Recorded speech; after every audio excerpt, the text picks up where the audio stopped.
Hello everyone, नमस्ते अनि स्वागत छ हजुरहरूलाई हिमालय किचनमा। आज म हजुरहरूको लागि लिएर आएको छु एकदमै मिठो पिरो पिरो चिकन विङ्सको रेसिपी। ल अब यसको लागि मैले यहाँ बाउलमा 2 ठुलो चम्चा दहीलाई राखेको छु र अब मैले यहाँ लिएको छु 1 ठुलो चम्चा राइस फ्लावर र 2 ठुलो चम्चा कर्न स्टार्च। अब यसलाई राखेँ मैले। हामीले यसमा मैदा पनि राख्न सक्छौं राइस फ्लावर या कर्न स्टार्चको सट्टामा। र मैले यसमा राखे 1 सानो चम्चा लसुन र अदुवाको पेस्ट,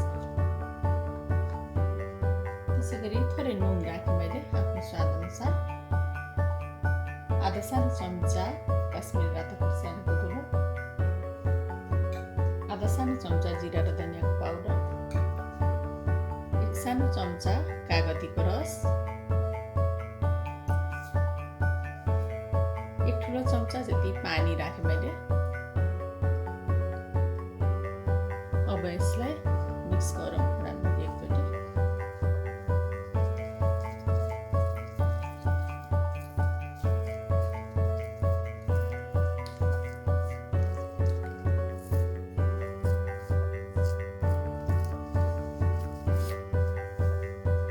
ल अब मैले यहाँ लिएको छु 6वटा चिकन विङ्स। अब यसलाई मैले यहाँ राखेँ।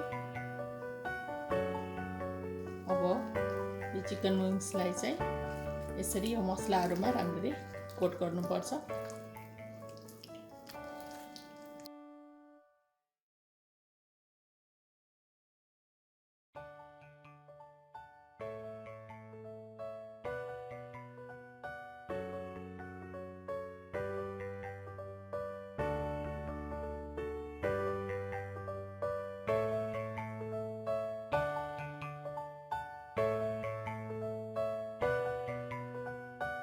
यसलाई यति गरेपछि आधा घण्टाको लागि छोपेर राख्नुपर्छ। चिकन म्यारिनेट गरेको आधा घण्टा भएपछि मैले यहाँ प्यानमा तेललाई तताउन राखेको छु र अब तेल राम्ररी ताति पनि सकेको छ। अब म यसमा बिस्तारै चिकन विङ्सलाई राख्छु।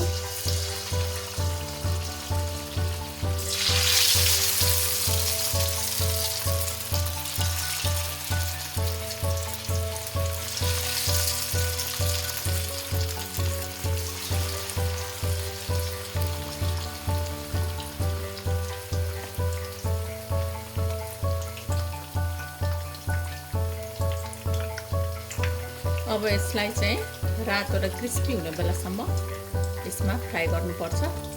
ल अब विङ्स राम्ररी फ्राई भइसकेको छ दुवै तर्फबाट। अब म यसलाई झिक्छु।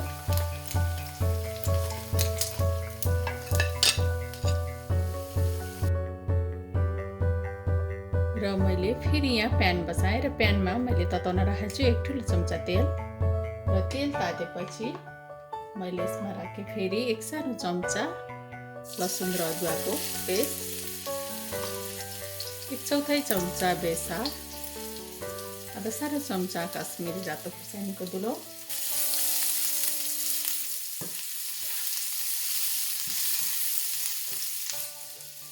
र मैले यसमा राखेँ 1 सानो चम्चा भिनेगर,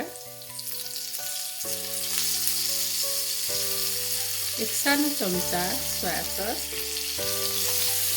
त्यसैगरी 1 सानो चम्चा हट चिली सस पनि राखेँ मैले, आधा सानो चम्चा जति रेड चिली फ्लेक्स र आधा सानो चम्चा जिरा धनियाको पाउडर पनि राख्दैछु म। जिरा धनियाको पाउडर चाहिँ आफूलाई राख्न मन नलाग्दा नराख्दा हुन्छ। फेरि चलाइदिनु यसलाई।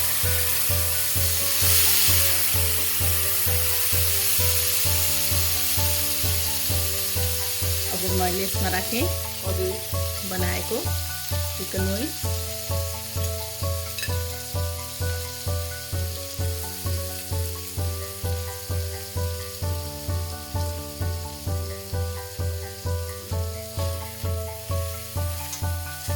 अब यो चिकन विङ्सलाई यसरी मिक्स गर्नुपर्छ मसलामा।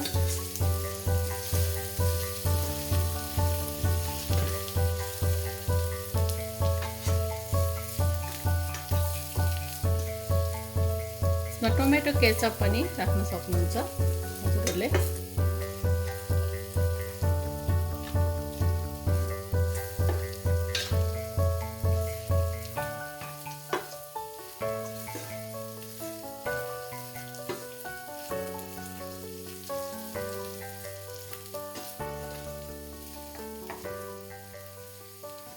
नुन राख्नु पर्यो भने आफ्नो खुसीले नुन पनि थप्न सक्नुहुन्छ। मैले चाहिँ ससहरूमा पनि नुन हुने भएकोले नुन थपेको छैन अहिले।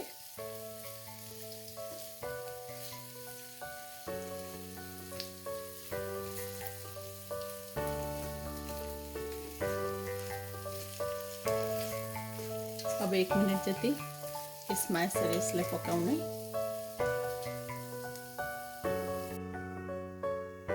एकदमै मिठो पिरो अमिलो टाइपको चिकन विङ्स चाहिँ अब बनेर खानको लागि रेडी भएको छ।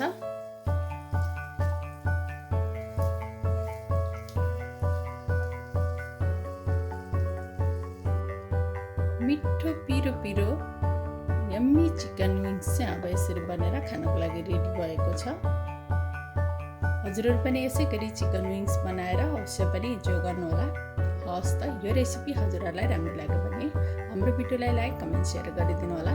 यस्तै रेसिपीहरूको लागि हाम्रो च्यानललाई सब्स्क्राइब पनि गरिदिनु होला। सब्स्क्राइब गरिसकेपछि नजिक रहेको नोटिफिकेसन बेललाई पनि अवश्य पनि क्लिक गरिदिनु होला। फेरि पनि यस्तै मिठो प्रकारको रेसिपी लिएर आउने नै छु। हाम्रो भिडियो हेरिदिनु भएकोमा हजुरहरूलाई धेरै धेरै धन्यवाद।